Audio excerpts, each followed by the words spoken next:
The David Pakman Show at davidpakman.com.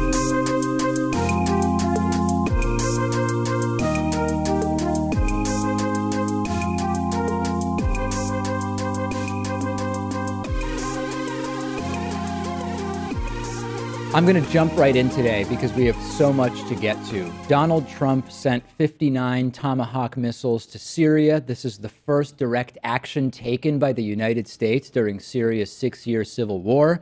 Varied claims about the accuracy of the 59 Tomahawk missiles, the U.S. claiming 58 of 59 hit their targets. Videos released combined with other sources claim that fewer than half of the 59 Tomahawk missiles hit their targets. And Russia, which has been supporting the Assad regime for years, was reportedly warned in advance about this strike, which is a detail that'll be relevant a little bit later when we talk more about what this all means about Russia. This was reportedly a reaction from Donald Trump to seeing the videos of the civilians, including children, that died as a result of the sarin gas attacks last week, believed to be at the hands of Bashar al-Assad and the Syrian regime. What does this tell us about the Trump White House's attitude or philosophy towards Syria and foreign policy? Nothing. This is merely the use of a tactic absent any strategy. Remember that Donald Trump opposed military action in Syria for years. Trump was going to be the president who wouldn't get us into wars, like he said during the debates and the campaign, etc., unlike what supposedly Hillary Clinton was going to do for us. And there's been a ton of discussion about this action by Trump being unconstitutional. And that's true. Trump didn't get approval for Congress, something Trump himself said in 2013 that Obama would need to do in order to take action against Syria. Recall Donald Trump's tweet from August 29th of 2013. What will we get for bombing Syria besides more debt and a possible long-term conflict? Obama needs congressional approval.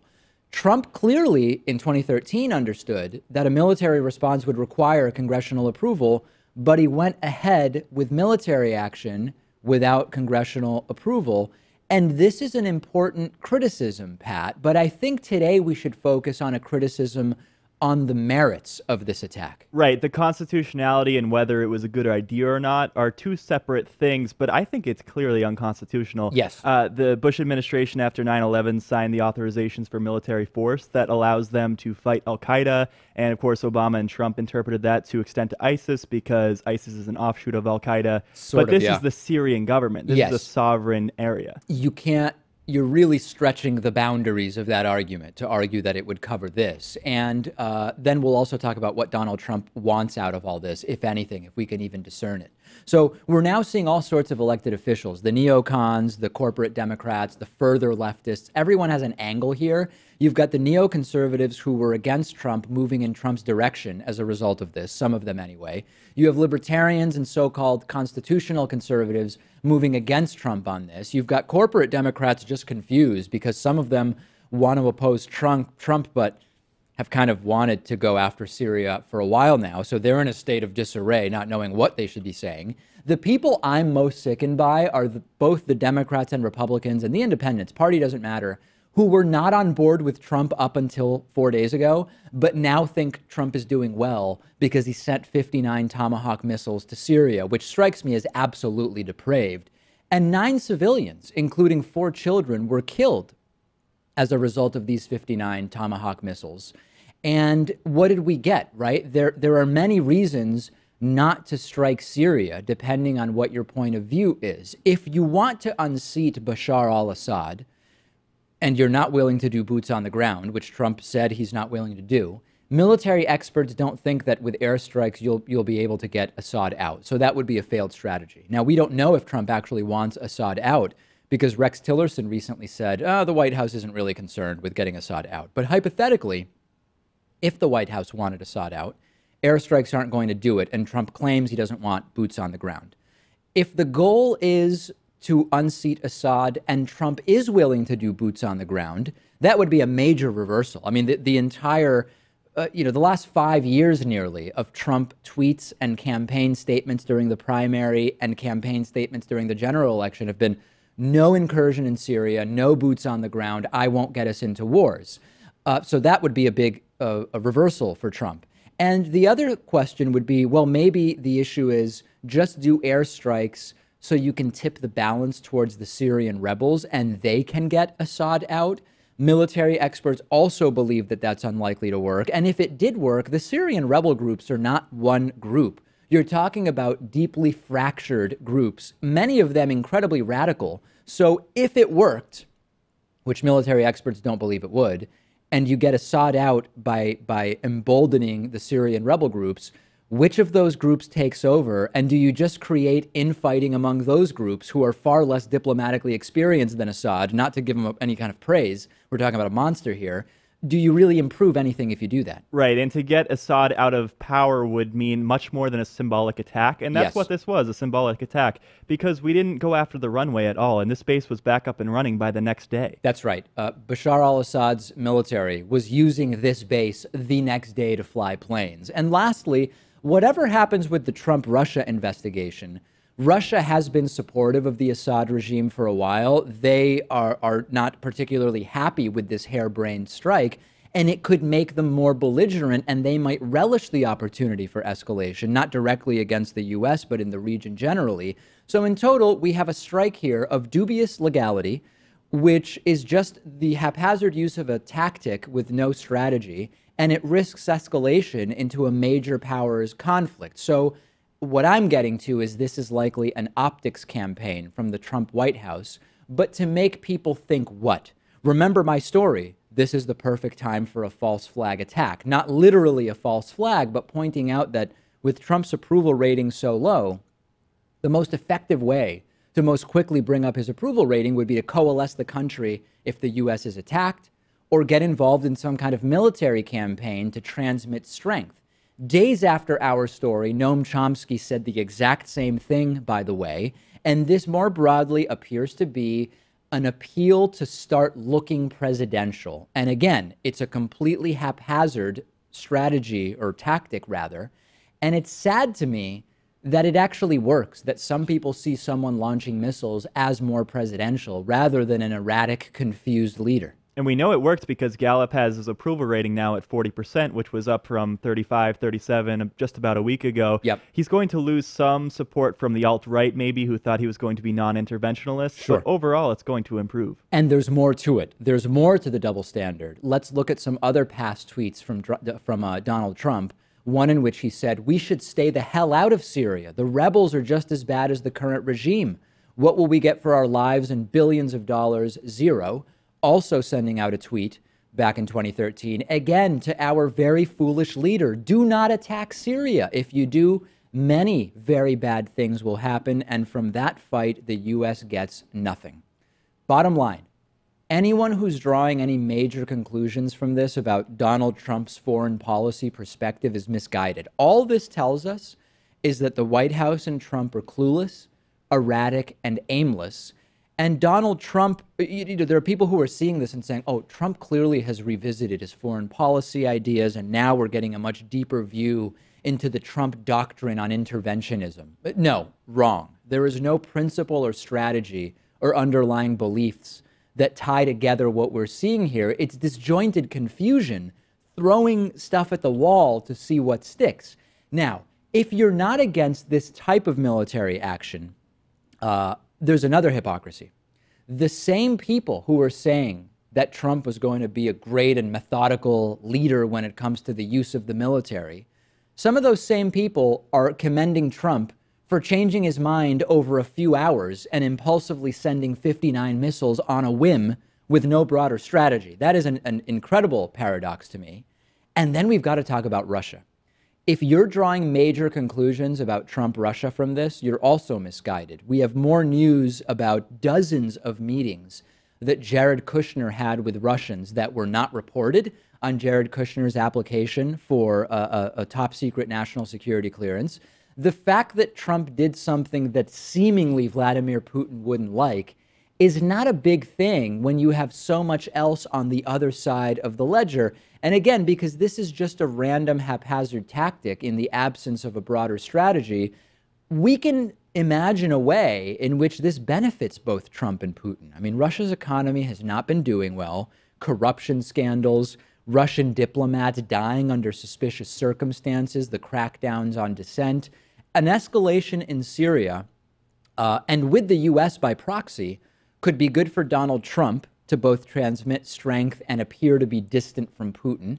And it could be good for Putin as he heads into his next election and wants Russia to be seen as the bold player on the world geopolitical stage. So we cannot deduce anything so far about Trump-Russia. And in fact, if we see Russia as relatively quiet about this, and it's not clear that we're going to, it could also be easily assumed that the warning of Russia ahead of time is part of the implicit or explicit statement that no more is going to be done by Trump. Many commenters are saying, oh, this is a distraction or a false flag or whatever, and many of them are getting slammed for that. You don't have to believe, Pat, in a far-ranging conspiracy theory to believe that there could be ulterior motives for what we're seeing here. That is not absurdly conspiratorial in any way. Right, and we don't really know at this point yet if he just acted impulsively and saw the chemical attacks going on in Syria, which created a visceral reaction to react, which is completely understandable, but when you're in a position of power, you have to weigh all the factors there, or if he's playing some sort of four-dimensional chess. Right, he might be playing chess where four dimensions, playing it in time as well. Why not bring in the fourth dimension? I like it, Pat. But you're also getting at the big hypocrisy here, which is, this is what really proves it's a stunt to me. If Donald Trump was worried enough about what was going on there to the innocent kids and civilians that he decided to launch missiles to help people, risking collateral damage and getting collateral damage. Remember, 9 people, including 4 kids, died as a result of these bombings.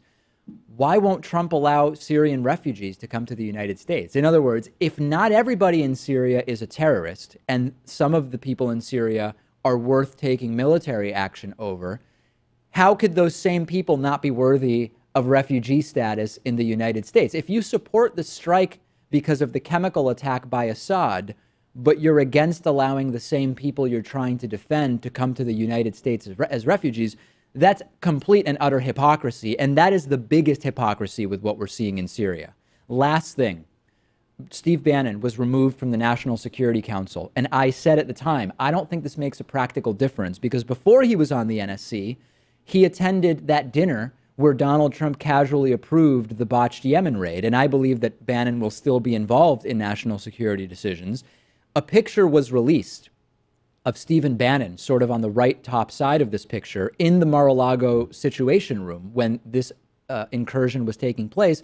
This is after Bannon was removed from the National Security Council. So I think we were right on that, Pat, that this doesn't mean Steve Bannon is no longer going to participate in national security decisions. Yeah, and Steve Bannon's the chief strategist, which is by and large a political position. Obviously, this move has political implications, but you'd like to think that he's acting on what's in the best interest of the country in Syria rather than just what's going to get him reelected. Yeah, that's, wow. I mean, I know you're sort of saying this is what we would like to imagine, but I mean, we're talking about Breitbart propagandist Stephen Bannon here. So that's what's going on so far, and we'll keep you posted about it. A corollary, a parallel story to the story of what Donald Trump is doing in Syria is the story of corporate media's reaction to what's going on in Syria. If you've been just sort of listening to the show in the background up until now, this is a moment to pay close attention, okay? Let me give you some context from the Iraq War. People who were too young to remember or weren't paying attention to politics during the run-up to the Iraq War, one person posted the following message on our Reddit discussion forum. I wasn't in the U.S. or too young anyway between 2001 and 2003 before the war in Iraq. But what was the media like back then? I'm no fan of Assad, but the way they are talking on the cable media channels is like urging for Trump to invade it and as a result give a certain group of countries more influence there, but that is my theory.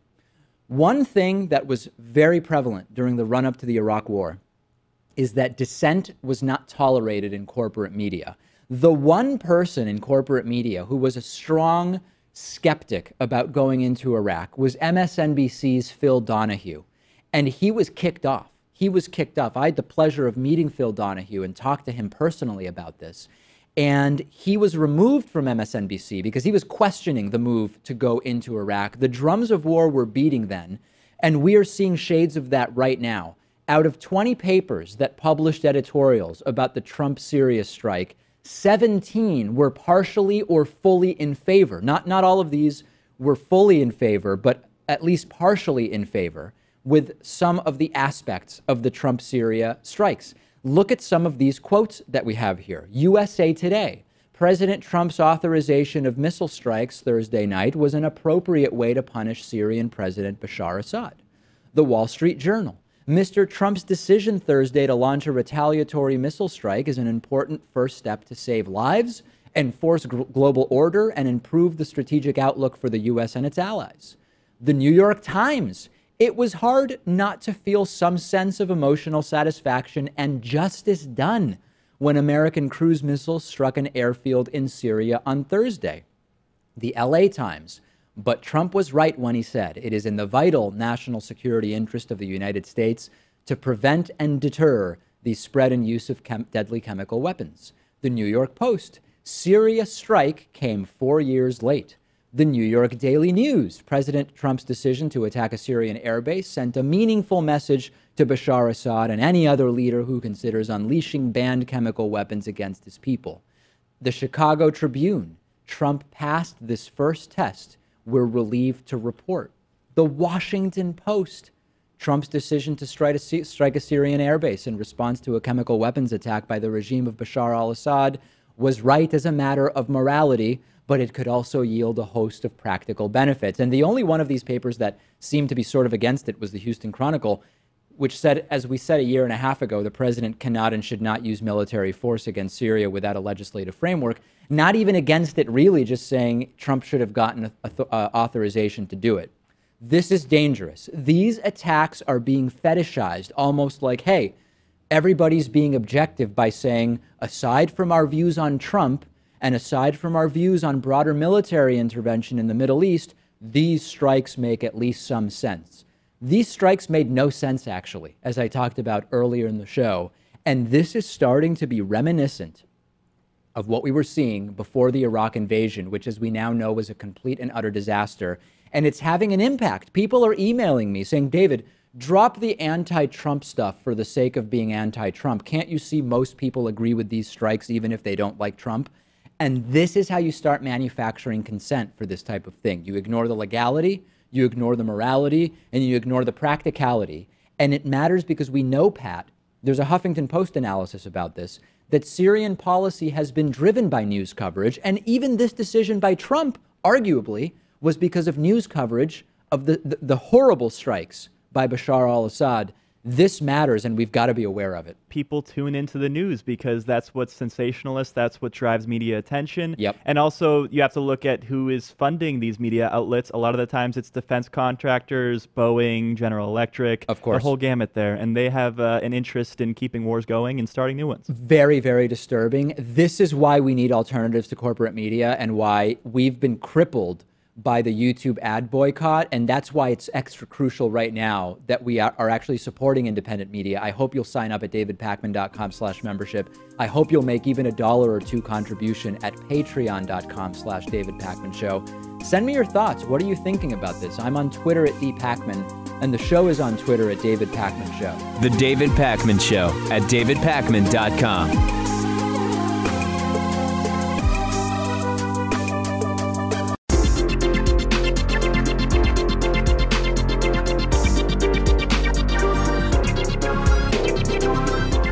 The David Pakman Show at davidpakman.com. Today's new member of the day is David Butler. David, thank you. Thank you for supporting the show. There has never been a more important time to support our show because of the YouTube advertiser boycott and because of what we're seeing in corporate media with regard to the Syria situation. You can sign up at davidpakman.com/membership. You can also use the coupon code IVoted17 if you want to get a discount. You don't have to, but it's available to you. Let me update you on the YouTube advertiser boycott, okay? This is a boycott that started 9 days ago at this point. And overnight, the David Pakman Show lost 99.5% of our YouTube revenue.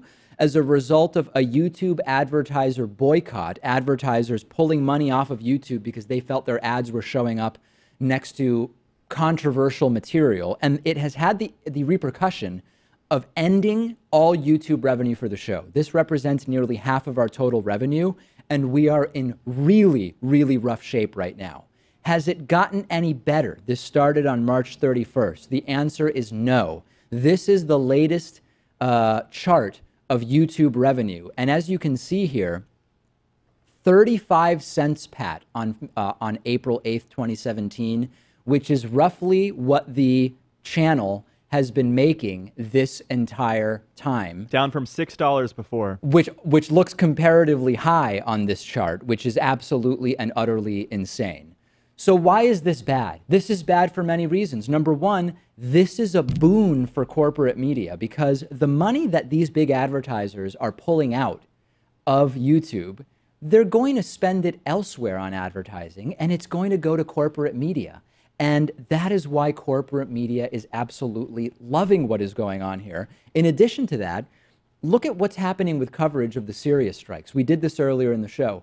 17 of 20 newspapers that took an editorial position on what's going on in Syria were partially or fully behind it.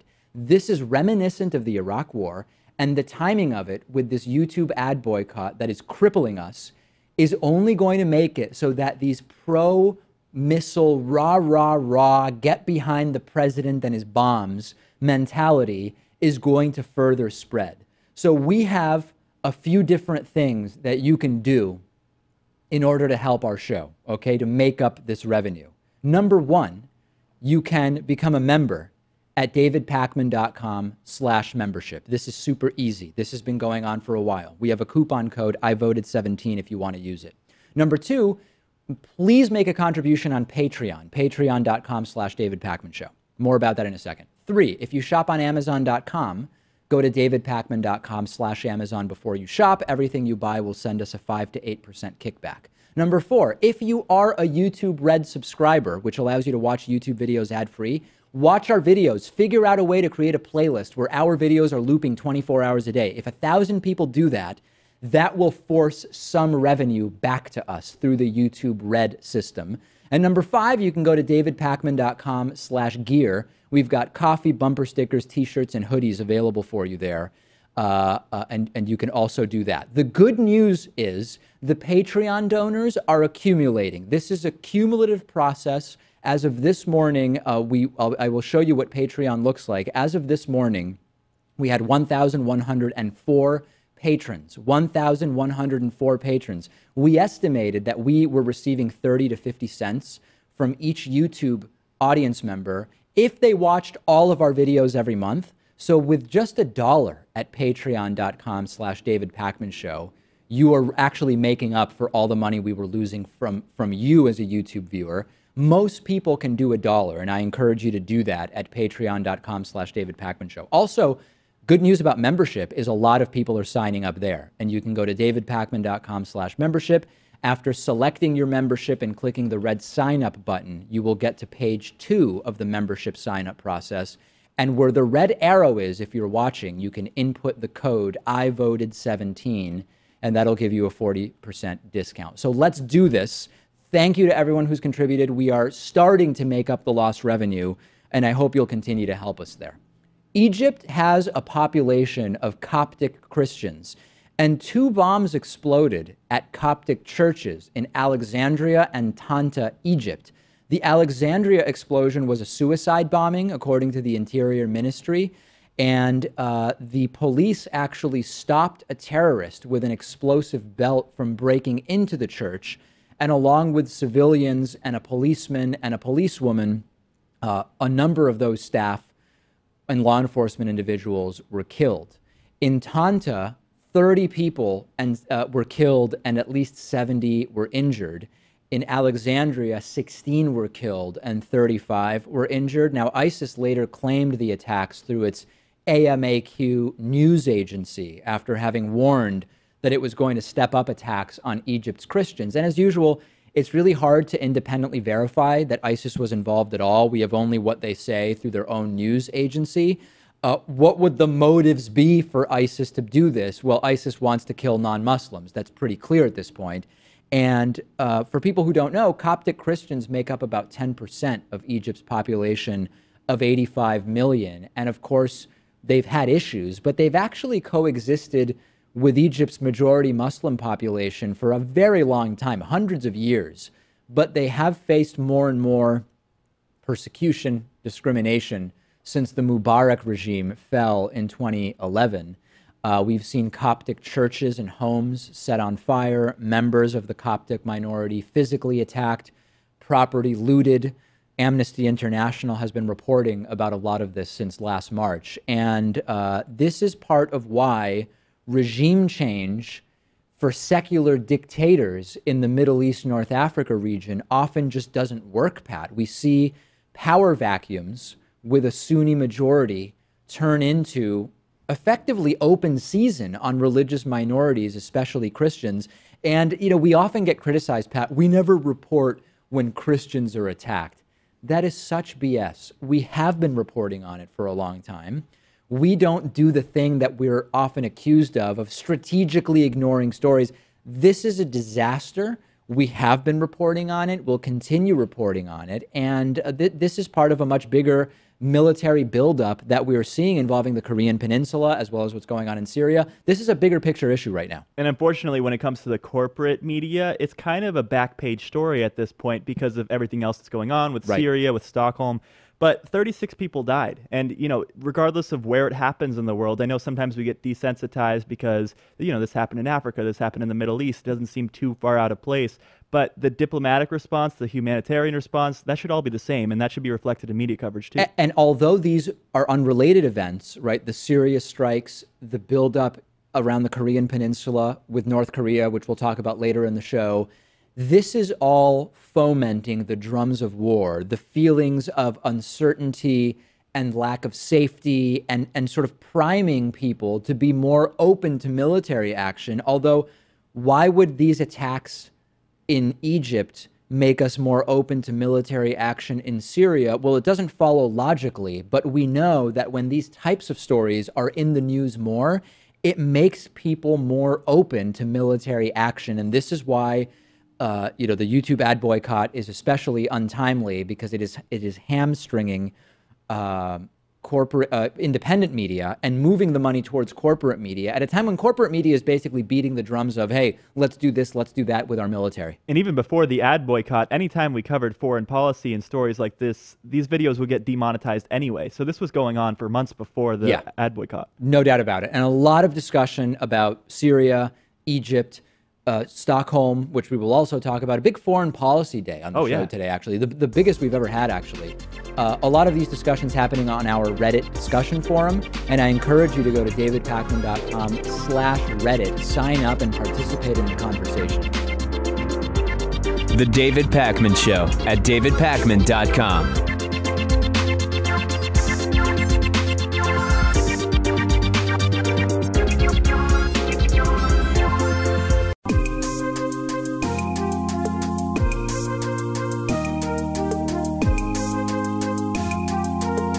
Welcome back to the David Pakman Show.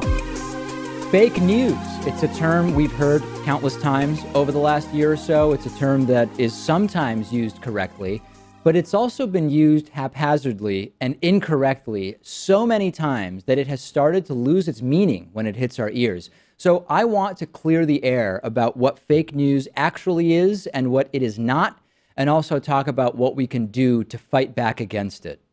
Fake news is an intentional misrepresentation of reality under the guise of being truth, an exaggeration, a distortion, a flat-out lie, dressed up as the real news.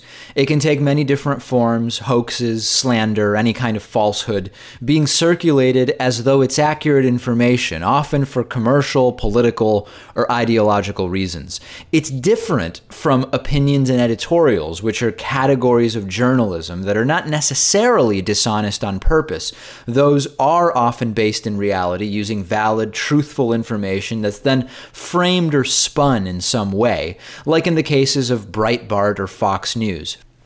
Fake news is distinct from that. Fake news is unique because it deliberately aims to deceive. It uses inaccurate information, knowing that it's inaccurate, hoping that the person receiving the message will take the claims to be true and credible. Fake news can be quite profitable. For instance, during the 2016 presidential election, Americans began paying much more attention to politics, and the public became much more politically polarized, as is usually the case during presidential elections. The average person began discussing government and politicians much more with their friends. Facebook and Twitter feeds became filled with political comments and links to news stories. Hillary Clinton this, Donald Trump that. It was the perfect time for an emergence of fake news, and that's what happened last year. An effective way to draw people to your website in order to make more money from the ads on your website is by posting fake news articles with eye-grabbing, sensational headlines. Clickbait. Donald Trump protester speaks out. I was paid $3,500 to protest Trump's rally. FBI leak. Hillary Clinton Foundation guilty of treason. It doesn't matter to the people writing and publishing these articles that the info is totally bogus, because if they have more people clicking on their links, they're making more money. Publishing fake news can also be motivated by political goals, such as promoting a candidate, making a certain government look good, gaining support for one side of a war, etc. After Malaysian Airlines Flight 17 was shot down in Ukraine in 2014 by Russia-backed separatists using Russian missile launchers, the Russian government published an array of disinformation, fake news, denying that Russia or the separatists were responsible, blaming it on the Ukrainian government and the West, a perfect example of fake news. But fake news, in essence, is nothing new. As long as humans have had ways of disseminating information, there has been fake news. Many people would characterize the Bible merely as fiction or literature, but you can also think of it as news. Religious scripture is written with the intention of making people think that it's true, that it's an account of events that actually occurred. The word gospel comes from the Old English word God spell, meaning good news. And if you assume that supernatural phenomena do not occur, that Moses didn't really speak to a burning bush or part the Red Sea, or that Jesus didn't really turn water into wine and come back to life after dying, then somewhere along the way, in each individual instance, somebody somewhere had to make it up and tell someone else or write it down, presumably knowing that it wasn't literally true. The Bible, the Quran, and other religious texts are fake news that have survived through today. Imagine if you saw a fake news article in your Facebook feed with the headline, "Virgin gives birth to the son of the creator of the universe." And then 2,000 years from now, people were still citing the article. But if you put a story like that into the context of Middle Eastern antiquity, where there was no literacy, science, or journalism, you can see why it gained traction. In the 6th century AD, the Byzantine historian Procopius manufactured a great deal of fake information, referred to as anecdota, in order to defame the Byzantine Emperor Justinian. Fake news. Procopius didn't admit to doing this until he was on his deathbed. In 1475, in Trent, Italy, a 2.5-year-old boy named Simonino went missing, and a Catholic priest named Bernardino de Feltre began giving sermons in the city saying that Jews had kidnapped the child, murdered him, and drained his blood to celebrate Passover. None of this was true, but the fake news spread quickly, and it led to the city's Jewish community being arrested and tortured, and 15 of the Jews were burned at the stake, and the situation inspired other nearby towns to do the same to their Jews. To this day, there are anti-Semitic websites saying that the made-up story about the Jews killing the child was true.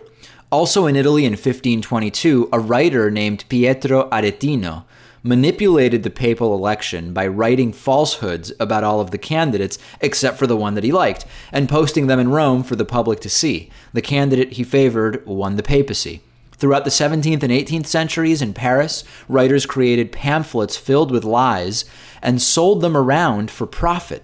These pamphlets were called canards. One canard in the 1780s announced that Spain had captured a monster in Chile.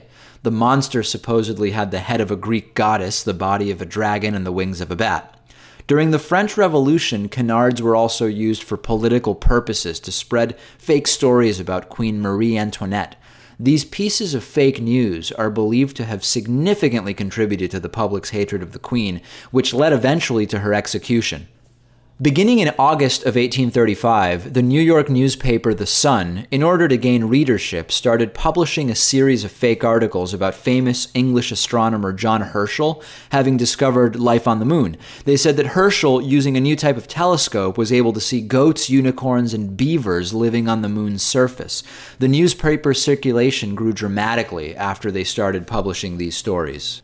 During the First World War, the British newspapers, the Daily Mail and the Times, printed false stories about Germans taking dead soldiers from battlefields and grinding their bodies down in factories to use their fats for candles and soap.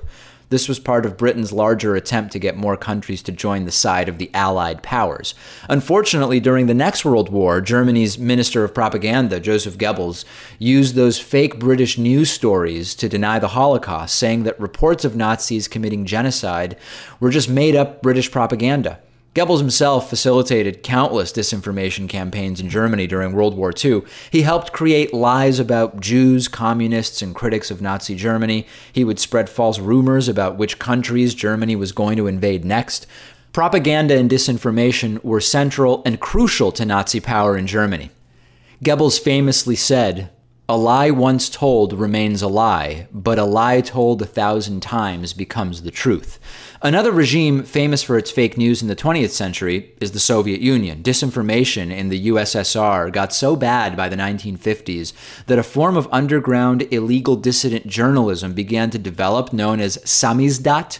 This involved dissenters in Eastern Europe independently writing and publishing their own newspapers and books by hand to distribute them secretly. In the 1970s, the KGB distributed false information about the prospect of a nuclear winter to anti-nuclear weapons groups, trying to prevent the deployment of U.S. nuclear missiles in Western Europe. In the 1980s, the KGB used news outlets to try to convince the world that the U.S. had invented AIDS. The story was printed in newspapers in over 50 countries. The U.S. had plenty of their own disinformation campaigns during the Cold War. In the 1950s, the CIA placed false stories in Iranian newspapers in an effort to help Mohammad Reza Pahlavi become Prime Minister of Iran. In the early 1980s, during the Soviet-Afghan War, the CIA planted fake news stories throughout the Muslim world saying that Soviet embassies held celebrations commemorating their invasion of Afghanistan with the goal of creating outrage. The CIA has a long history of using local media in many countries to further their goals. Much of today's fake news exists for similar purposes. Intentional inaccuracies and obfuscations can be powerful tools for anybody looking to manipulate societies for political purposes. The Russian government is infamous for this. In 2007, after the Estonian government removed a Soviet World War II memorial statue, the Russian government created fake news claiming that the statue was destroyed in order to anger Estonia's ethnic Russians. In reality, the Estonian government was just planning to relocate the statue. In September of 2015, the Kremlin forged a fake video of American soldiers shooting a Quran. A BBC investigation found that the men were wearing the wrong uniforms and that the video was filmed near a Russian intelligence office. And then in 2016, Russia planted fake news stories about a 13-year-old German girl being kidnapped and raped by Muslim refugees. There have been credible accusations that Russia has come up with fake news stories to influence the upcoming national elections in France, Germany, and the Netherlands in support of their respective right-wing pro-Russia candidates running this year. The Chinese government is known to use disinformation at home and abroad, like in its attempts to fight religious dissidents and opponents of the Communist Party, in its dealings with Taiwan, and in its recent efforts to take over the South China Sea. In 2001, the Chinese government employed fake news to falsely associate demonstrators who set themselves on fire in Tiananmen Square with Falun Gong Buddhists to justify their unpopular persecution of Falun Gong practitioners. This lie was reproduced by many international news wires. The Chinese government regularly publishes news articles to inaccurately convey that Tibetan Buddhists are flourishing and doing well at the mercy of the Chinese government, when in reality Already, China actively, heavy-handedly torments Tibetans. When Kim Jong-nam, the half-brother of North Korean dictator Kim Jong-un, was recently poisoned in Malaysia, North Korean media spread fake news domestically and internationally about the CIA having been responsible for the murder. North Korea is obviously notorious for transmitting fake news to their people and to the world, disavowing their wrongdoings and blaming them on the West. Let's pause there. The conclusion to our investigation about fake news on tomorrow's program. The David Pakman Show at davidpakman.com.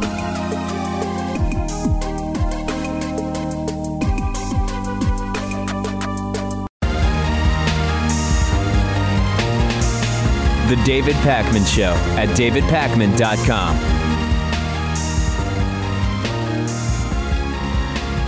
Could we be heading potentially towards not one but two wars right now? U.S. military news has confirmed that a Navy strike group is headed towards the Korean Peninsula, presumably as a response to North Korea's recently publicized missile program. North Korea has carried out a number of nuclear tests recently. Experts are predicting that more could be on the way, and North Korea is moving closer and closer to developing a nuclear warhead that could at least conceivably reach the United States. And there have been some indications from North Korea that it might test an intercontinental missile, even though it's actually banned from such a test under UN resolutions. Those are restrictions that North Korea has pretty consistently ignored. And on Wednesday, North Korea test-fired a medium-range ballistic missile from its eastern port of Sinpo into the Sea of Japan, and that came just months after 4 ballistic missiles were fired towards the Sea of Japan. North Korea says that it was provoked by military exercises involving the United States and South Korea, which it believes are a preparation by the U.S. and South Korea to invade North Korea. This is the Carl Vinson Strike Group that has been redirected from being on its way to Australia for a sort of scheduled deployment to the Korean Peninsula. And President Trump has said that the United States is prepared to act alone to deal with the nuclear threat from North Korea. According to Secretary of State Rex Tillerson, and here's where things start to get a little wonky. Let me first put up the quote from Tillerson, and then I'll tell you what is not being said here. Secretary of State Rex Tillerson said on CBS's Face the Nation, President Xi clearly understands, and I think agrees, that the situation has intensified and has reached a certain level of threat that action has to be taken. Let's keep that up on the screen, because the key words here are, and I think agrees. This is so important because this quote has been used to report that China, effectively the lone, even pseudo-ally of North Korea, is on board with American military action against North Korea. And it is based on this quote. And when Rex Tillerson says President Xi clearly understands and I think agrees, that is the opinion of Tillerson. That is not a quote from anyone in China indicating that they actually favor this. And the reason this matters, think back to the Iraq War. There was this poll done, very good poll, by PIPA, where many people, especially those who watched Fox News, thought that there was worldwide support for the American incursion of Iraq, when in fact there wasn't. And we know that if you believe that other countries support a particular military action, you are more likely to support it as well. It is not China's position as it is currently known, based on what Tillerson said, that they want military action against North Korea. The headlines are all over the place, Pat. Very misleading. This is why we need independent media. Right, because you can just put I think, and you can say just about anything after that. And if you put both things in the same sentence, even if you don't connect them directly, people are going to perceive them as connected. Absolutely. That's exactly what's going on. That's exactly how the headlines are being written. And when you look at the quote it's based on, it is bogus. And is anybody realizing that the supposed non-interventionist Donald Trump that was bragged about in contrast to Hillary Clinton during the campaign has evaporated? There are some Trumpists that actually get it. They are now what we call former Trumpists. Didn't lots of you vote for Trump because Hillary was going to get us into wars? And look at what Donald Trump is doing. Multiple possible military incursions are ramping up very, very quickly. Let's now go to Stockholm in what has really been This is the most heavily foreign policy related and foreign international news related show we've done in a very long time, Pat. Perhaps of all time. Perhaps of all time. I agree with you. 4 people were killed and at least a dozen were injured in Stockholm, Sweden, on a pedestrian street when a truck smashed into a store. It is being called a terror attack. 1 man has been arrested. There's a lot of video circulating from the incident.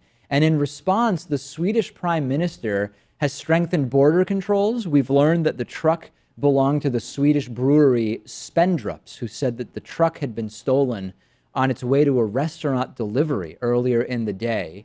Quote from the brewery, "Someone jumped into the driver's cabin and drove off with the vehicle while the driver was unloading. Shots were reportedly fired in another part of the city, but Swedish police told local media that there was no connection between the incidents. A man has been detained, a 39-year-old man from Uzbekistan who was arrested. The man was reportedly listed for deportation several months ago. Quote, in December 2016, he was informed by the migration agency that he had 4 weeks to leave the country.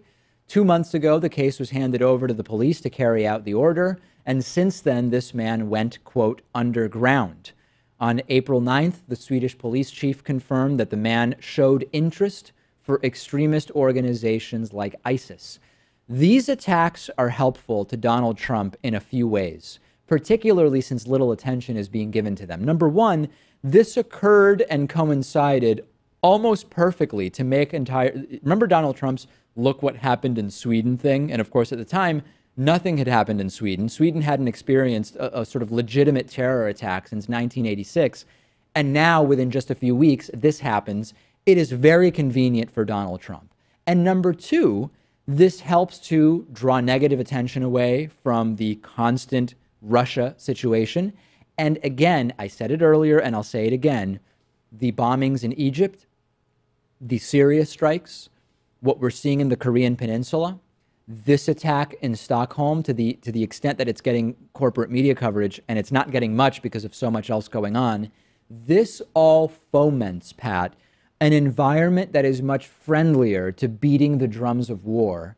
We know this. We know this from experience, and this is why we have to be extra vigilant when we read that, for example, of the 20 newspapers that wrote an editorial about the Syria strikes, 17 were partially or completely in favor of those strikes. Yeah, it was a tough weekend in the world, that's for sure. And with all these tragedies going on, there's this natural reaction to do something about it. Yeah. But honestly, what we end up doing could make the situation, perhaps the region of the Middle East, in a far worse shape than where we came in. No doubt about it. And when we're paying attention to the specific claims that are being made by people in the administration to justify redirecting that naval group of ships from Australia to the Korean Peninsula, or threats to Syria, or whatever the case may be, we have to make the effort to separate ourselves from the visceral reactions that are designed for us to feel as a result of the media coverage that we see. We spoke to UMass professor Michael Morgan about this, about the impact of reporting on these types of issues, and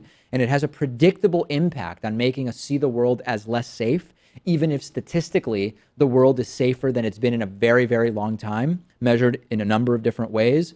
We've got to keep our heads on and not conflate all of these different stories.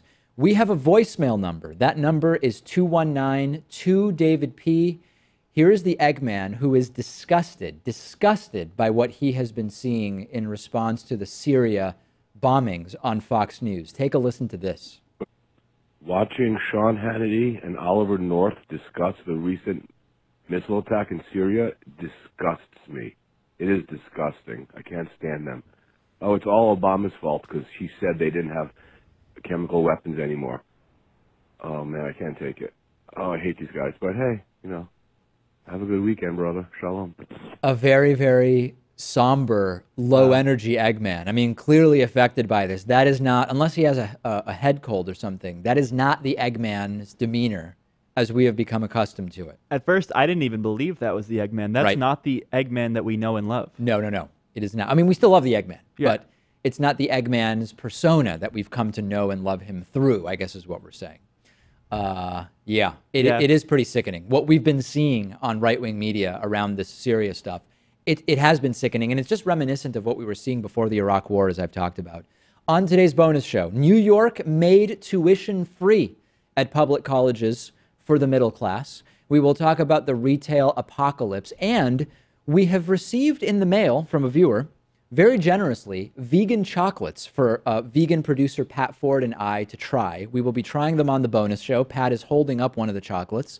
Is that the truffle? I should have picked the white one. Yeah. It shows up better. Which one is that? The white chocolate truffle type thing? We have a whole thing. We should talk about white chocolate, actually. We'll talk about that on the bonus show. So a lot's happening on the bonus show. Get instant access to the bonus show by going to davidpakman.com/membership. The coupon code I voted 17 is available.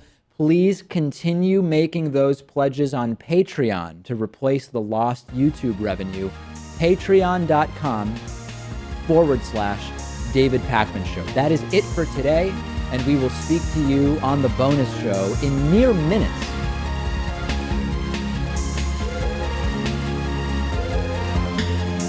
The David Pakman Show at davidpakman.com.